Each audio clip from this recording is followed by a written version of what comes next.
So, good morning, my name's Paddy Nixon, I'm the Vice-Chancellor here at the University of Canberra, and I'm here to chat with Michelle Grattan about a week in politics. Good morning, Michelle. Hello, Paddy. We'll start with the terrible news coming out of India. I mean, I think now they're up at 300,000 cases of COVID a day this week. And there's about 5.7 million active cases in the world, and India now accounts for about 38% of those. And the health infrastructure is under huge pressure. It's devastating what's going on in India. Absolutely. And of course, that's playing out in a range of things. Flights, repatriation flights from India back to Australia have now been cancelled, even the backdoor entry through Doha. And the international community is being asked to support India. If we just move straight to that, the playing out of the flights being cancelled. So Scott Morrison and the government announced very quickly that what they would do is close the borders to India. This was in a response to the potential for bringing COVID into the country. How do you think that is viewed internationally? Well, the reason for it, of course, was that there was a spike in the number of returnees from India among the quarantine COVID cases, and the government was worried about overload of the quarantine system. I personally think this is a very too tough attitude by the government. I think that there'd probably be mixed views internationally. The government would have some support because other countries have done the same thing. But when you look at it in terms of the morality of it, we do have obligations to Australians who are in this situation. This is an extreme situation. It's not like other countries with lots of COVID cases. The extent of it, the nature of the country, the difficulties and inadequacies of the health system mean that Australian citizens and residents are in really considerable danger there. Of the more than 9,000 people, some 650 are considered vulnerable people on the government's count, and I think to shut the flights down until at least the middle of May is really not a good decision, not a compassionate decision. I think that our quarantine system, it's not perfect, but it's good, it's strong, and I think that the dangers to the Australian community really would be minimal from continuing to allow some people to come from India. And remember, we are talking about Australian citizens, Australian residents. We're not talking about people who are not Australian.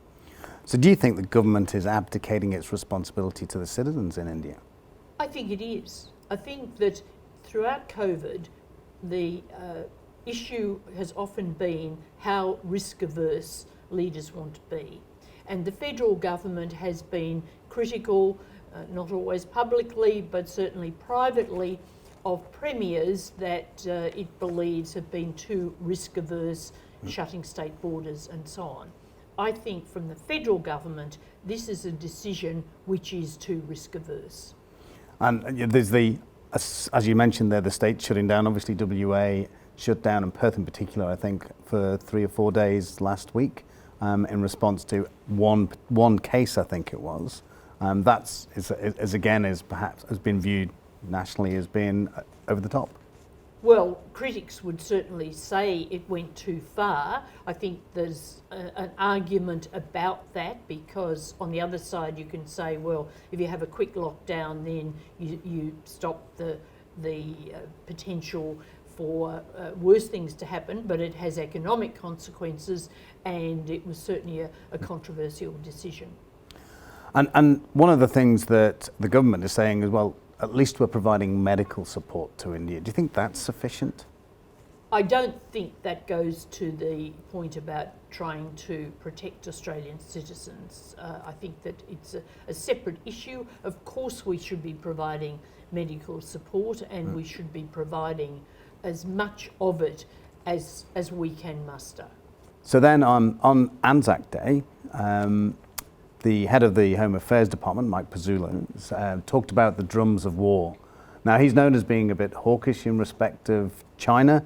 Do you think, as a public servant, he went too far in saying that, or do you think that reflects a deeper view within government?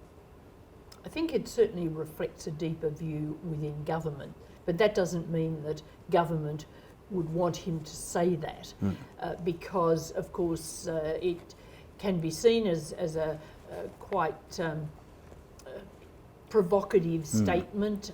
It also can be seen just as telling it as it is, but it's provoked reaction from China.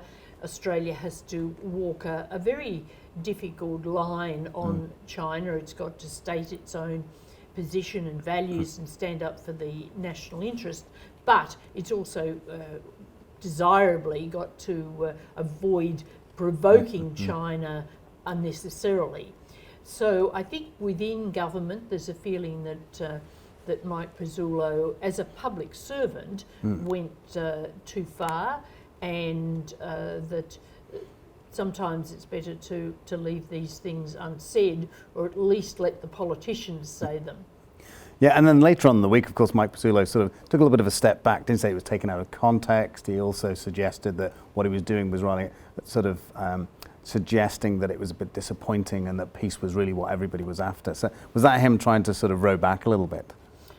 Well, I think it was him trying to explain himself, and if you look at what he wrote, a lot of it was about history, but also the part that became controversial was putting the argument that we must strive for peace, but also, on the other hand, that the warlike signs were stronger than they had been in the immediate past or the medium-term past, and we had to also recognise that. So there was some balance in there, but of course the way that debates run, the emphasis was all on the warlike bit.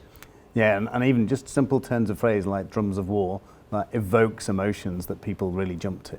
Absolutely, and it ended up in the Times in London, and it was seen as relations with China becoming worse. I might note, however, that Mike Pezzullo does like some flowery language in the speeches he gives, so he looks for a colourful turn of phrase, or a turn of phrase that sort of is pithy, and this was certainly one of them.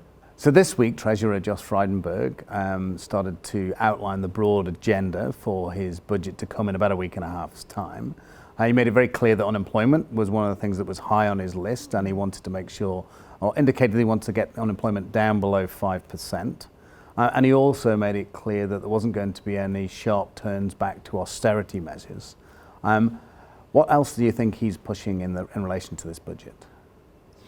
It was an interesting speech, and what Josh Frydenberg does is, before the budget, have this strategy speech. So he was telling us basically the parameters of the budget.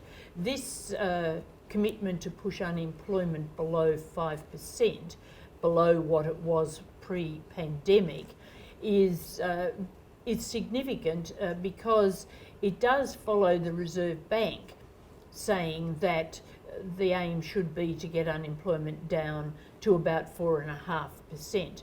Now, in recent years, 5% has been seen as effectively full employment. Yep. What we're seeing now is a recognition that you need to go lower than 5% to tighten the labour market and to put pressure on wages so that there can be wage rises. Now, on the general not austerity line, this of course reflects the government's policy during the pandemic, which has been to give priority to getting economic recovery over trying to get debt down and deal with the deficit, although the deficit will be a bit less horrendous than was expected only a few months ago, because the economic recovery has been strong. So what the Treasurer is saying is that it's still not time to return to emphasis on debt and deficit. We're still in the phase where the priority must be getting economic recovery. So apart from unemployment, what else do you think the government might focus on in the budget? We know a couple of things. One will be aged care, and there will be a major package in that area, and that of course follows the Royal Commission, and that'll involve a lot of spending. We also know that it'll be a woman-friendly budget, if I can put it that way, Yep. and that comes after the events of this year and the debate about priorities for women, and also the fact that last year's budget, the October budget, was criticised for not having enough for women. There has been speculation about childcare. It's not clear to me whether there'll be anything done in the budget or whether that'll be left for the time after the budget, to be closer to the election. But certainly I think at some point childcare will be in the government's frame. And I've been listening a little bit to the news and wondering myself about some of the commentaries around defence, whether that was foreshadowing potentially budget investment in defence in the coming. I think some of the money that was announced this week for defence was, at least to some extent, a re-announcement. Okay. But the defence budget is pretty large already. And then just to flag something that I was listening to the radio to ABC this morning, and I note that the Prime Minister is now meeting with Brittany Higgins this morning. What do you think will be the outcomes of that meeting? What do you think we will hear? I think Brittany Higgins is meeting not just the Prime Minister but also the opposition leader today, and from the reports she wants to talk about what she thinks should be done to improve the culture of Parliament House.